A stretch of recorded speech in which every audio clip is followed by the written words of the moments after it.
आज बात करूंगा सूबेदार योगेंद्र सिंह यादव के बारे में। ये सूबेदार योगेंद्र सिंह यादव 1980 में इनका जन्म हुआ था औरंगाबाद में, महाराष्ट्र के अंदर।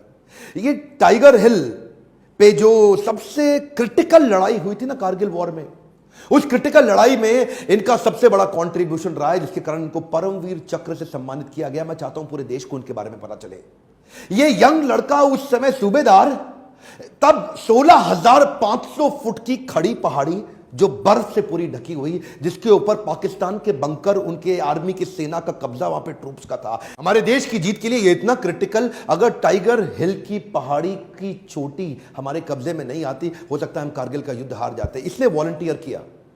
ये क्या बोला अपने लीडर्स को कि मैं चढ़ जाऊंगा इस पहाड़ी पे। उस समय लोग सोचने लगे, यार ये लड़का अकेला 16,500 फुट बर्फ से ढकी हुई पूरी पहाड़ी, खड़ी पहाड़ी। एक्चुअली पाकिस्तान भी प्रिपेयर्ड नहीं था। दूसरी तरफ जो प्लेन से, यानी कि प्लेन से जब ऊपर आते हैं तो वहां पे स्ट्रैटेजिक लोकेशन का एडवांटेज था ना पाकिस्तान की सेना के पास।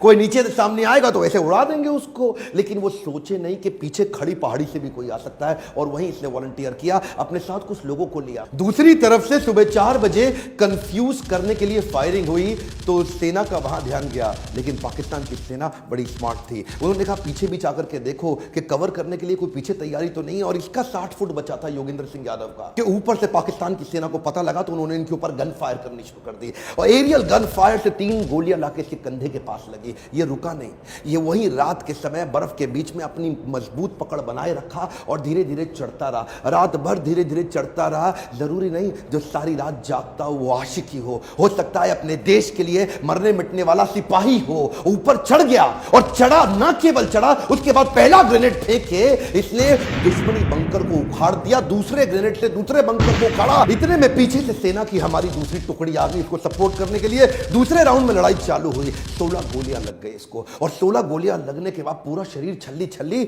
और ये वहां पे क्या बोला, कहता है दुश्मन को मारने से पहले अगर मुझको मौत आ गई तो पहले मौत को मौत के घाट उतार दूंगा। असली सिपाही देखिए वो नहीं होता है जो इसलिए लड़ता है कि सामने वाले से उसको नफरत है, वो इसलिए लड़ता है कि पीछे वाले से उसको प्यार है। परमवीर चक्र से सम्मानित योगेंद्र सिंह यादव के ऊपर ऋतिक रोशन ने एक मूवी बनाई थी अमिताभ बच्चन के साथ, लक्ष्य। और वो लक्ष्य मूवी में ऋतिक रोशन ने उन्हीं का रोल तो निभाया था। दूसरी कहानी मैं बताना चाहता हूं इयान कार्डोजो के विषय में। 71 में जब पाकिस्तान के खिलाफ जंग छिड़ी थी, उस समय ये गोरखा रेजिमेंट में मेजर हुआ करते थे।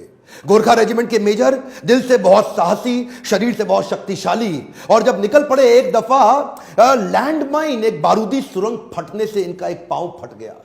और पांव जब फटा तो उस समय इमरजेंसी में कोई मेडिकल सुविधा थी नहीं वहां पे, और मेडिकल सुविधा ना होने पे लोगों ने पूछा अब क्या करें क्या करें क्या। इन्होंने अपनी खुकरी उठाई, वो जो गोरखा रेजिमेंट की गोरखाओं की खुकरी होती है, उसे उठा करके अपना पांव अपने हाथ से खुद ही काट डाला। जो जूनियर डॉक्टर थे वो पांव नहीं काट पा रहे थे, ऑपरेट नहीं कर पा रहे थे, इन्होंने खुद काट डाला। जनरल मानिक शॉ क्या कहते हैं, कहते हैं अगर तुझे मौत से डर नहीं लगता ना तो या तो तू झूठ बोल रहा है या तू गोरखा है। गोरखाओं के बारे में आज देश जानता है कि वो उनमें कितना करेज, कितना साहस। इनका पांव फट गया, बहरहाल बाद में को मेडिकल ट्रीटमेंट पर लकड़ी का पांव लगाया गया। तभी आर्मी के सीनियर ऑफिसर्स ने बोला अब आपको प्रमोट नहीं किया जा सकता, क्योंकि अब आप विकलांग हो चुके हैं, अब आप डिसेबल्ड हैं, अब आपका एक पांव नहीं है। लेकिन इयान कार्डोजो कहां रुकने वाले थे, वो किसकी सुनने वाले थे।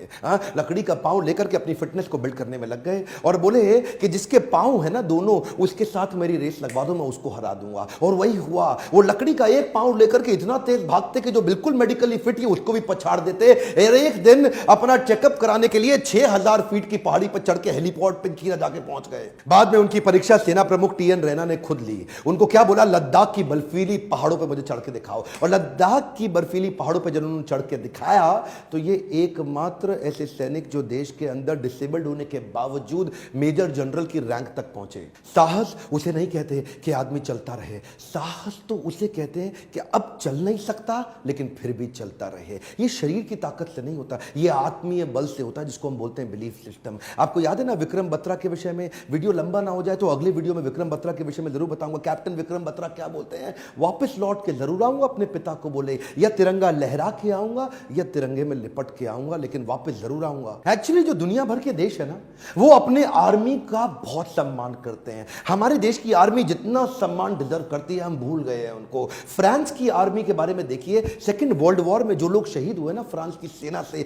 ये लोग क्या करते हैं, 11वें महीने की 11 तारीख को सुबह 11:11 पे ये लोग क्या करते हैं, खड़े हो जाते हैं मौन में उन सबको याद करने के लिए जो शहीद हो गए। यानी कि पूरा देश उस शहीदी दिवस को बड़े दिल से मनाता है। कोरिया में जाइए ना, नॉर्थ कोरिया में, नॉर्थ कोरिया का जो तानाशाह है उसने 65 लाख लोगों को आर्मी की ट्रेनिंग दी अपने देश में। 10 लाख लोग एक्टिव हैं आर्मी में, लेकिन 55 लाख लोग रिजर्व, अपना काम धंधा कर रहे हैं लेकिन आर्मी के लिए रिजर्व है, जिस दिन जरूरत पड़े आ जाएं। इसे कहते हैं आर्मी की रिस्पेक्ट। आप अमेरिका में जाइए, अमेरिका में अडॉप्ट अ ग्रेव का सिस्टम उन्होंने चालू किया है कि जो भी जितने भी लोगों को जो शहीद है ना अमेरिकन सोल्जर्स, उनकी ग्रेव को अडॉप्ट करने का सिस्टम बनाया कि एक आदमी एक ग्रेव को अडॉप्ट करेगा ताकि जीवन भर उसका सम्मान किया जा सके, रिस्पेक्ट किया जा सके। हमारे देश में क्या हो रहा है, हमारे देश के जो राजनेता है ना, पॉलिटिकल पार्टी, पॉलिटिकल लीडर्स, उनके स्मारक तो बनाए जा रहे हैं बड़े बड़े वीआईपी। मिलिट्री लीडर के स्मारक को कोई पूछता ही नहीं, और बनता भी है तो किसी गांव के अंदर ऐसे कोने में कहीं बनता है जहां पे जाके पशु पक्षी वहां पे मल मूत्र त्यागते, कोई इस पर ध्यान नहीं देता।